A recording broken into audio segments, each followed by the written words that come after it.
Welcome back, guys, to the Loki Season 2 review. Today we're looking at episode 4, which is definitely the best of the episode, but I still have some worries and concerns about it. So we pick up from last week's episode. Miss Minutes reveals to Ravonna Renslayer that she was not only a partner to He Who Remains, but helped him win the multiversal war. And we see He Who Remains say the past record tape that Loki played in episode 1 in that war room, which is pretty neat and a cool connection. And then he asks Miss Minutes to wipe the memories of every TVA agent and Ravonna Renslayer as well, with something he called Protocol 42. So because of this revelation, Ravonna wants to take over the TVA, as she doesn't need He Who Remains help, knowing that she used to be a partner for him, and she was crucial in winning the multiversal war. So that makes sense. Meanwhile, Loki brings Timely to Ouroboros, who are both fans of each other in this some sort of paradoxical way, because Obi inspired Timely, who then inspired Obi. So think back to Reverse Flash making Barry Allen the Flash, who later makes Reverse Flash by stopping his moment from the CW show. So as they try to fix the time loop, Renslayer arrives and kills the faction of the TVA that was pruning timelines in episode 2, except Brad, because he's still trying to live the life that he had on a branched timeline. And Miss Minutes hijacks the TVA's system. So while Victor Timely, he later goes off on this mini adventure in the TVA to try some hot cocoa. I don't know, he's just interested in that, I guess. And the TVA agent that is supervising him gets pruned by Brad, and Brad takes Timely to Ravonna Renslayer to be questioned on where his new prototype device is, the one that is key in fixing the timing situation, basically. And something cool really happens after that. We see episode 4, Loki run into the version of himself that time slipped into the future of the TVA from episode 1, and he prunes that version of himself.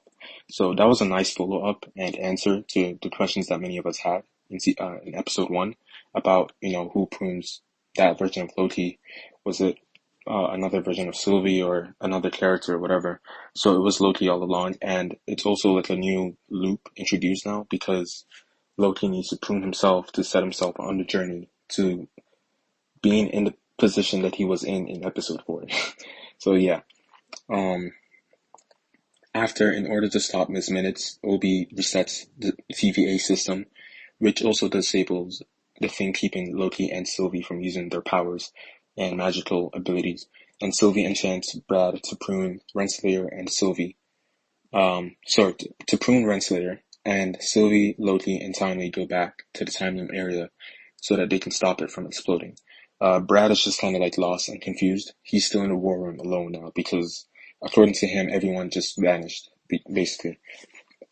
And then just as Timely is about to step into the time loom area to, heal the radiation or whatever, the radiation seemingly kills him as he's turned into spaghetti and he's ripped apart to shreds. And the episode ends right there as the rest of the team, Loki, Sylvie, Mobius, OB, Casey, and Hunter B-15 are consumed by this blast from the time loom. So yeah, that's basically the end of the episode. I enjoyed it personally. I think it was the best episode of the show so far, which is good. That's 4 out of 6 right now. And I also enjoy the acting and the chemistry among all cast members. Again, especially from Jonathan Majors. He's just doing it as well as Tom Cavanaugh, in my opinion, with differentiating the characters and how different they are. I actually don't see any similarity like that with the Kang from Ant-Man and Wasp: Quantumania, with He Who Remains, and with Victor Timely as well. So that's a good job on his part. But yeah, about my worries, like I said earlier, this is still a Marvel TV show, and although Loki Season 1 was good, I think the fact that it wasn't a mini-series was what made it good, if that makes sense. Was because it was going to end on Cliffhanger, and it was going to be continued either in a second season and or another TV show or movie. But Kevin Feige said that this season will not end on a cliffhanger, which I basically interpret as the story will be resolved by episode 6, and that's where I get worried. because 42 to 48-minute long episodes are just not enough time, in my opinion, to resolve everything that has been introduced throughout the show so far. Because, I don't know, that just seems like too much. Or it's not enough time to really show the ramifications of what may occur after resolving it, if that makes sense. And I guess in Feige's defense, it doesn't necessarily mean that Loki as a show will end, which I don't think it's going to end, but it could just mean that the villains or problems of this season will be semi-resolved and be continued in another show or movie. And I still can't get over the fact that Renslayer was allowed to keep her tempad and her access to Miss Minutes, because I'm assuming the characters knew that that was the person that was aiding her in avoiding, apprehension and being captured.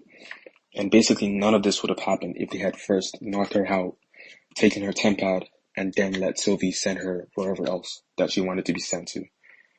But yeah, that's about it for the review. God bless. Peace.